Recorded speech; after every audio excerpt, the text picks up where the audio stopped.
right, folks. Thanks for being here. Thank you. We're going to open up our questioning with the third row left, Andy Anders, 11 Warriors. Yeah, Ryan, are you ready to name a starter at right guard, and what's the situation with Michael? Yeah, we'll keep looking at it this week. I think we're going to probably roll a bunch. Looks like going in that Tegra will start at right guard for us. He's had a good preseason. He's done a nice job. We'll continue to assess it, all the way up into the game time. But he's earned the right to start in this game. I think we're going to see us playing multiple guys in the offensive line in this game. But he's been consistent.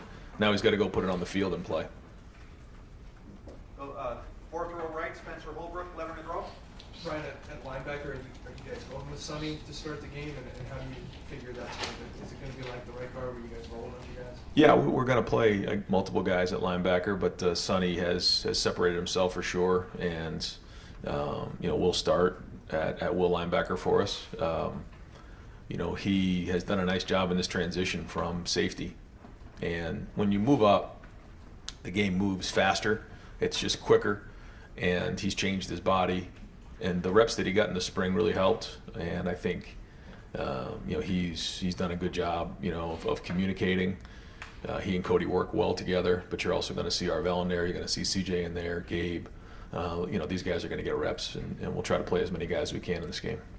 Let's go Tony Girdman, Buckeye Huddle. Ryan, with the new quarterback starting, I'm sure you've seen him more than anybody. You know what to expect. What will you see from Will on Saturday for your expectations to be met? Yeah, we want him to run the team and be clean. Get us in and out of the huddle. Get us up to the line of scrimmage. Be sharp. Take care of the football. You've heard me say the term "make the routine plays routinely." Play well in third down, red zone in 2 minutes. I mean that's what we're looking for out of our quarterback. But in particular, in that first game, it's run a clean operation. That's ball security, that's cadence, that's communication, the new headset and how we're doing that. And, we are going to be huddling some and those type of things. Not all the time, but that's a little bit different. And, how are we converting on third downs and, all those things, sideline adjustments. So it's getting into the game, getting a feel for it, and playing clean. That's what we're looking for in week one. Front row, Dave Biddle, 24/7 Sports. Ryan, is the depth on the offensive line maybe a little better than you expected? I mean, Carson might be a backup for you guys after starting 12 games last year. I know some other guys you mentioned, like Austin, Zan, have stepped up a little bit. You feel good about the depth? Yeah, one of the things, it was like early on, the little illness that was going around the offensive line was frustrating, but coming out of preseason camp, we felt like we built some depth because we had to, and some guys got forced into duty maybe a little quicker than they had to. And when you're working with the ones, you have to tighten up.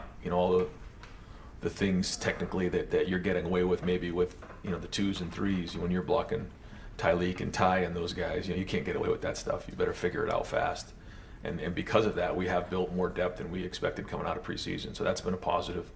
But we are going to try to get as many guys in the game as possible, grade it, and just keep evaluating. And one of the things that we talked about as a staff today is, you've heard me talk about building a foundation with this team. I mean, the foundation is not complete. I mean, this is a long build to the end of the season. So we want to come through this week, watch the game, get on the film, and figure out, who graded out a champion, who didn't.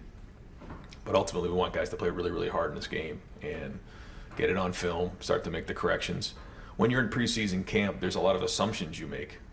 Some that are right and some that are not right about players, about scheme, overall personnel. So I'm excited to get that going this week and figure out what we got going into Sunday.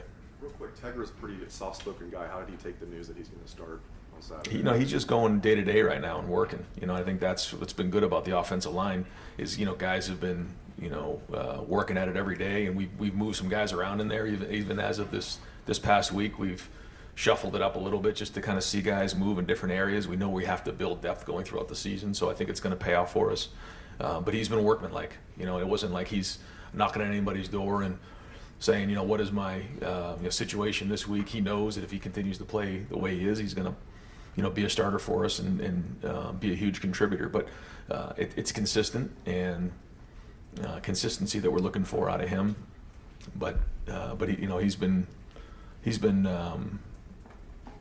one of the guys that we've been able to count on in this camp, and that matters. When you get 20 some odd practices under your belt, and you get the 15 in the spring. Those reps add up, and he's been in there now for a while. When you think about the last couple of years, we really kind of got him with the twos even as a young player, and I think all of that is starting to pay off now for him. Stephen Means, Cleveland.com. You've had a starting running back, but you've never really had guys who are co-starters for starters. Just for a second, asking who's going to take the first snap at running back on Saturday? Yeah, I don't think Locke's decided that yet, but they're both rolling in practice. It's we're going to get our money's worth this week with the heat, and so we're going to be rolling these guys pretty good, and James is going to get in there as well. So, we haven't really talked about that right now. Those guys are rolling, and they're both going to get a bunch of reps on Saturday. And you mentioned James there. Has he made you guys feel comfortable about where the depth is in terms of who might be the third guy up at running back with the way he's played? Yeah, I would say James right now is the third running back. He's made some really good strides. Now he's got to go put it on the field and play games, and that's different than just doing it in practice. There's still some things that he knows he's got to improve on in different areas. But a part of that now is getting in the routine of playing a game and being consistent over time. And when you're a freshman, sometimes that can be a challenge. Making sure you're getting your rest, making sure you're taking care of your body, and bringing consistency every week. So that'll be the challenge for him. But he's going to play again a bunch of snaps like a bunch of these guys. Yeah. Far left, Joe Nugent, WCMH. With the iPads now on the sideline this year, what type of impact do you think that'll have? Well, it's the same for both sides. But I think the communication in game will be very, very important in identifying what's gone on in the last series. We did that in the stadium the last 2 Saturdays. We were able to go through and see what it would look like at halftime, what it would look like during the game, up in the booth, on the sideline. And you have an ability to tag certain plays on your side of the ball so that you can all get to it at the same time. Identify what those things are, and then make corrections or identify what scheme things are going on. So I think you're going to see a little bit more in-game adjustments than maybe previously. But other than that, football's still football. That's not changing. Fourth row right, Jeff Gilbert, Press Pros.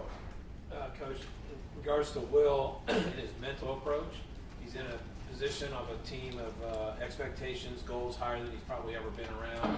How's he handled that since you named him the starter? How do you expect him to carry that onto the field? Yeah, I expect him to be the same way he's been since he arrived here. We went through the recruiting process there, and he knew what he was getting himself into here at Ohio State. And not to speak for him, but I think there was only maybe a couple places he would have considered other than going to the NFL, and this was it for him. He wanted to be here, and I think a big part of that is he knew what came with it. And he's really embraced that role. He's been in here getting extra film work in this week already. He's put a lot of work in this preseason.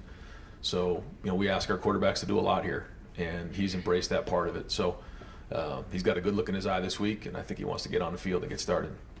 Third row right, Dylan Davis, Delaware Gazette. Staying with the quarterbacks here, is Devin still firmly entrenched as your backup quarterback right now? He is, yeah. Going into the week, how do you want to kind of split those reps there? How quickly do you want to get on the field? Yeah. Are you playing for that, or just kind of filling out the game? Yeah, we've talked about that, Chip and I, about, as the season goes on, where do we want to insert him into games? We'll kind of see how the week plays out, but I probably don't see us doing that in terms of the third series or the first play of the second quarter in this game in particular, but it's something that we're considering. Deep center field, Jeremy Birmingham, the podcast. Brian, I know as a coach you're not going to assume anything, but if other than winning and getting out of this weekend healthy, what makes this season opener a success to you as a coach and this coaching staff when you have put all this work in the offseason? Yeah, it's not easy, but it's simple. You want as many guys to grade out a champion as possible, 80% or more, and you've heard me talk about that before, but sometimes the best answers are the simple ones. Guys, you grade it out, either you did your job or you didn't, 80% or higher, and then that we are the hardest playing team in the country. That's really, I know nothing's going to be perfect, it's a start, but if our identity is going to be the hardest playing team in the country and we're going to be giving unbelievable effort, we have to put that on film. We've got to grade out over 80%, we've got to play really, really hard. And that's what I mentioned to the staff today, and that's what we're going to talk about here in the team meeting at 2:30, and that's what we're going to really be echoing out through all the week, and then hold them accountable on Saturday, and then come in Sunday, identify what went well, what didn't go well, and continue to bang that drum, also knowing that we're going to have to enhance, our scheme as the season goes on. I mean, let everyone know that 130 years ago, Akron won 12-6. I have not. Far right, Adam King, WBNS. Well, kind of going off of that, since 2019, this is your first time opening against a non-Power 5 team. You don't have to go on the road against a Big Ten team. You're not playing top 5 Notre Dame. How is that different for you guys to be able to step on the field on Saturday? Not taking anything away from Akron, but knowing, it's not as much of a challenge. Yeah, for us, it's always been about us. You hear me say that a lot, but you have to really focus on the process of it and like what are we doing, and our opponent shouldn't matter. If it does, then we're setting ourselves up for failure. So what is the standard? Again, grade over 80% and be the hardest playing team in the country, and that shouldn't matter who you're playing, because they all matter, they all count, and we're trying to create a standard for ourselves, and whatever team we play, and then we go from there. So like I tell the guys every day in practice, you're not allowed to have a bad day around here. It's just not allowed. So we have to understand that every time we only get 12 opportunities. That's it. Of all the work we put in and all the time and effort we put in, you get 12 opportunities. So let's go play with our hair on fire and run around and hit. Dave Holmes, WSYX. Ryan, we saw the guys wear the Jesus One T-shirts when they moved in this weekend. They had a baptism event. I'm curious. I haven't seen your team this vocal, at least when it comes to faith. What have you seen from them over the weekend, and is that something you feel in the locker room? Well, I think this team is close. I think when you look at what they've done together as a group, they rub off on each other, and that part of it, that's their own business that they handle. But I think when you start to see and hear some of the messages that some of our team is giving, not only out in the community but to our own team on campus, those type of things, you just recognize what unbelievable guys we have in our locker room, the type of people that we have, and certainly the academic, what we've done being over a 3.2 for the last 2 semesters. And again, you're seeing things like this and some of the community outreach. I mean, they care about not only their teammates, but they care about the community. They care about Buckeye Nation. They care about the fans, and these are great people. And a lot of these guys decided to come back, or decided to come here, and could have gone a lot of other places, some to the NFL, to some to other schools, but they came here for a reason, and it was to make an impact. And the number one way they want to have an impact is win championships. But there's a lot of other ways to make impacts as well, and they want to continue to do that. So when it's all said and done, there's trophies in the lobby, there's rings to be worn, but there's also people that have been impacted, and there's stories to be told. And the guy to me that comes to mind with that is Archie Griffin. And now the statue is going to be in his name here this weekend. But of all the things he's done in terms of winning the 2 Heismans and all the great history he's had here on the field, to me it's the impact he's made off the field. And I can't tell you how many people have shared stories with me about being a young kid who looked up to him, and Archie took time, or he went to an event and spoke to folks and he took time, and because of that he's a legacy. What he did on the field is unbelievable, but to me he's even more special for what he's done off the field, and I think our guys have embraced that in the locker room. Andy Backstrom on 3. Ryan, what will it look like for special teams in game? I know you've talked about strategy with using assistants. Is it going to be different for in game since the coaching changed with that role? Are you going to allow will Rob Keys and will they be involved this year? Very much so, yeah. So Rob is going to be sort of the ringleader of it all, and I'm right there with him for everything. And we're going to utilize everybody we possibly can.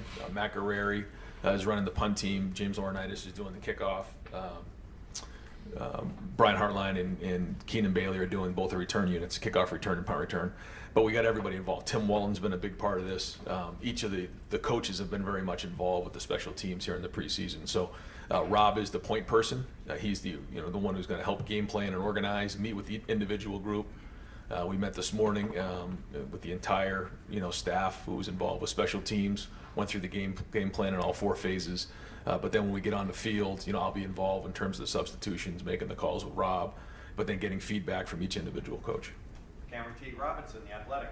Ryan, I know you said you guys had to figure out which running back takes the first snap, but when you have two guys like this, is it more so seeing those guys in terms of like figuring out carries? Is it more so figuring out which guys are the best and kind of going with the flow, or you feel like you have a minimum snap count that like each of these guys need to hit? I know you're not going to tell us what that is, but Yeah. just the idea of that. I mean, yeah, I think you have an idea of how many carries you'd like to see for each guy, but you don't know how it's going to shake, and Locke's going to get a feel for that, and he'll be responsible for handling the substitution pattern there. These things seem to have a way of working themselves out. It seems to be a topic of conversation sometimes, this time of year, like how's it all going to go? I think we get a feel for it, and assess it after the first game. This will be the first time for Quinn Shawn that we've been in a game with him, and it'll be interesting to see, as we go, how he goes as the game goes, and the type of back that he is as the game wears on. But I'm excited to see these guys run. Far left, Whitney Harding, WCMH. Ryan, this weekend was an exciting week 0. I don't know if you got a chance to watch any of the games, but with Florida State losing, is that just another reminder that that number next to your name really doesn't mean a whole lot? And have you had any conversations with your guys as a reminder about that? No, not in particular about that, but yeah, I think that's why you hear coaches say, when they talk about rankings, the first thing they talk about is what matters is the ranking at the end of the season, and it's coach speak, but that's a great example. I didn't get a chance to see any of the game, but yeah, I mean, I think the first thing that's noteworthy is because of the way college football is now with some of the roster turnover, you may not know exactly what you're getting with each team early in the season, and I think that's significant. Because when you look at the roster of some of the teams early on, you're like, okay, where were they last year? Well, this guy came in from here, he came from there. Some guys got older, some guy maybe didn't play because he was injured, he comes back in, but that roster looks a lot different than maybe it did the year before. So I think that's something that's noteworthy. But as we know, I mean, you got to bring it every week, and it has what your ranking is has no indication of where you're going down the road. What matters is what you put on the field and what you earn. Real quick, you mentioned the heat. How do you get your guys ready for what's going to be a warm game this week without kind of wearing them out at practice? Not your first time dealing with it, but it's a question. Yeah, I mean, it's hot all across the country. You know what I mean? We're in the north, so I mean, it's just something you got to learn to deal with, and you got to hydrate really, really well and recover at night and get your rest. But yeah, you got to make sure you're hydrating throughout the week. If you think you're just going to hydrate the night before the game, it's too late by then, and then guys start cramping. So we got to make sure that we're all over that and mix all over that, and we hydrate test everybody every day. So we'll do that and just make sure we're on it. But like I said, it's hot. Other places other than Columbus, Ohio, so we'll handle it. Right next door, Jared Smalley, WCMH. Hi, Ryan. On the subject of roster management, big picture question here. You now have a general manager, and now that you're into the football season, you're relying on him to do things that are new in that role. Some of the programs like yourself in Alabama have these positions now. Can you walk us through Mark's contribution, how it's evolved in that title, and what that allows you to do in your role coaching the football team for the season? Because there's so many tasks involved: roster management, understanding how NIL is functioning and who's getting what. How does he help? How does he help? Boy, that's a long answer. Because first off, Mark is he's been unbelievable to me personally. He's been unbelievable loyal to me and loyal to the program. He is somebody who works really, really hard at his job, and I think he's the best in the business at what he does. And his job has completely changed even, in the last 6 years. He's an excellent evaluator. He does a great job of understanding where the college landscape is going, where it needs to be to adapt. And he's really had a huge hand in putting this roster together. Now, it used to be the evaluating and then the recruiting part of it, the weekends. But then when it went to official visits in the spring, that completely changed. Now, we've gone from having a couple people on a visit to now having 15 recruits and their families and you're talking over 100 people for a weekend. It's almost like event management. There's that part of it. Then there's the NIL piece of it, and his conversations with agents and some of the folks in the community, and he's had a huge hand in all of that. So he's his role has increased and it's become more and more important. And like I said, I think he's the best in the country at what he does.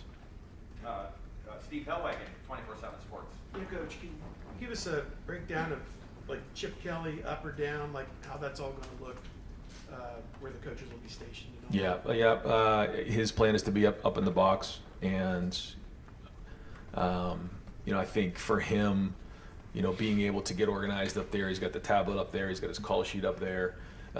He can really, be clean after every series. I think that's one of the things too that he and I were even talking about, is that when you're on the sideline and you're the head coach, you have your call sheet, but it's hard to get your next series ready when you're doing all these other things. When you're up there, you got a desk, you can sit down, you can get your thoughts organized for the next series, you can go through everything, you can communicate well, and so that's going to be his plan. Tim Drebno will be up in the box with him, Billy Fessler, and Tony Johnson on offense.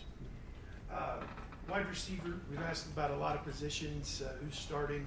I know you were taking the tact of slow rolling the talk about Jeremiah Smith, but where do things stand there at that position with maybe the top three that are going to be out there to start? Yeah, they're and Brandon Innes is right there.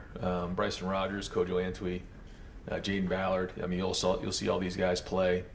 I'm excited to see them play. They put in a good preseason and need a couple more days of prep into this first week, but they're excited to get out there just like everybody else.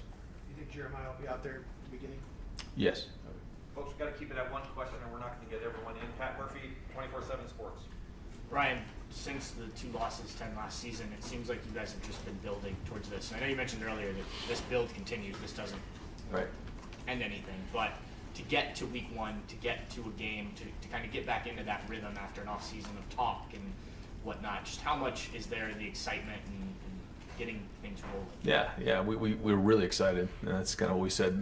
Yesterday was our first game week practice of getting back on the field and playing games again. It feels like forever since we played a game, and there's been a lot of hard work. Mostly by the players, but also by the coach, by the staff. A lot of people involved to build this team, and Coach Mick and his staff and coaches and everybody involved to put this roster together. To go attack the season. And I can't say enough about the leaders and the guys in this team who have continued to work hard to get to where we are right now, and now it's time to go put it on the field and play. But now there's a lot of excitement, and just like any time around here, everyone's excited about the season. There's a lot of talk around Ohio State football, and that's great. But what matters is what we put on the field and what we do on the field. So, like I said, fired up to get on the field and get on the film afterwards and figure out where we're at. Dan Hope, 11 Warriors. Ryan, with Will having a couple weeks going into the season to be the starter, do you feel like the offense is in a better rhythm than maybe it was this time last year? We'll see after the first couple games, but we'll see. We'll see. I mean, I do feel like we've had some really good days of practice. I feel like we've had a couple really good moments and some scrimmages. Still looking to be more consistent. Still, where our expectations is my expectations of where we are and where we are right now. We're not close, but I didn't expect us to be either. So it's like I said before about Quinshon. It's the same with Will. Like, we haven't played in a game with Will. We haven't played in a game with Quinshon. So I'm again fired up to see what it looks like on the field. But then get on there and figure out if some of the assumptions we've made are accurate and which ones aren't, and then enhance the things that are going well and fix the things that need to get fixed. Bill Landis, Kings of the North, the podcast. Ryan, you and Chip both last week, it was 2 weeks ago, when Will was named the starter, said that the quarterback is the run game coordinator. And I don't know that I've ever heard you put it in those terms before. So is there anything different that's on Will's plate in that regard, or just what are you expecting him to handle when you say the quarterback is the run game coordinator? Yeah, I think it's something that, and it's an approach that Chip's always had, where there are multiple places the ball can go, in particular with the way that Chip likes to run it and some of the things that we've done in the past with like Justin Fields, where you're reading an end and you have to make a decision. I'm either giving the ball or I'm pulling the ball. There's an opportunity to throw the ball or hand the ball off, or check the play. So, rarely in this offense do you just take the ball, hand it off, and move on. There are some that take a deep breath, but I think what Chip is getting at, and kind of, when we say run game coordinator is, the decisions that have to be made. It's not just in the passing game, it's also in the run game, equating numbers, reading players, whether they're linebackers, safeties, or on the line of scrimmage. And Will's handled that pretty well, you think? He has, yeah, and he needs to be. I mean, he's got to be an expert. He's got to be the best in the country at that, because if he can do that, then, and again, not extraordinary, just routine plays, making them, then we'll have an opportunity to continue to make first downs. We want to have positive runs and get completions, and that's the focus early on as we get going. Dom Tiberi, WBNS. Coach, you've said that you've seen an edge with this club in practice. How important is that? What do you do as a head coach to enhance that? And do you think these guys are ready to play a game now? Yeah, it goes back to how we practice, and if we're going to play that way, we have to practice that way. And again, this is age-old commentary, but if we expect to play with an edge, we got to practice with an edge. If we're going to play tough, we got to practice tough. If we're going to have guys getting their hands on balls in the back end, then we got to do it in practice. If we're going to have guys finishing down the field, then we got to do that in practice. If we have guys playing on punt return who are going 12 seconds on a return rep as hard as they possibly can go, that's got to happen in practice. And so we just continue to create those environments and demand that there's that. Now, for this team, we haven't really had to demand it that hard. I mean, when it's time to go, when you put the ball down, they're going at it hard. But that's our job as coaches to create that environment, because as the saying goes, you're going to sink back to the level of your training. And so we have to make sure that happens every day in practice. And good news is it's been like that in practice, but it's going to continue. Bill Rabinowitz, Columbus Dispatch. With most of your other quarterbacks, I guess Justin, with the exception, you had years to build a relationship with them. You haven't with Will. What have you done to kind of hasten that process? And I know he wanted you to coach him hard, and if you could give details of how you've done that, great. But how have you kind of hastened that relationship with him, and how is it right now? Yeah, I was able to spend a little extra time with him, during the spring, and and I'm right there next to the quarterbacks, and he definitely doesn't have to worry about me coaching him hard. I can tell you that. But I think he knows. I think there's a level of trust there. He knows, what's come before, and we talked about that during the recruiting process. That all right, here's what needs to happen in order for you to get to where you are. And again, I just see the way he's been in the hallways this week. He's been around it. He's studying it. He wants it. So this is just the beginning, but he wants to be a great player, and he knows that if he buys into this offense, he buys into this team, he buys into our culture, that he's going to do that. We've seen that all and more so far. So again, it seems like we're never going to get to this first game and get on the field, but it's time to get on the field and go play football. Austin Ward, podcast. Ryan, you've talked often about the potential length of the season and needing to build depth. You've been asked about a couple specific positions, but I know they're all different. Generally, do you think that your philosophy to younger guys or building depth, whether that's by design or different game situations, do you think that's going to be different? Do you expect it to be different? What is the planning to build that early in the year? Yeah, I think that it needs to be a little bit different. I think there's some things we've done in the past that have been really good, and some other things that we probably need to do a little better. But also considering that this is going to be a different season.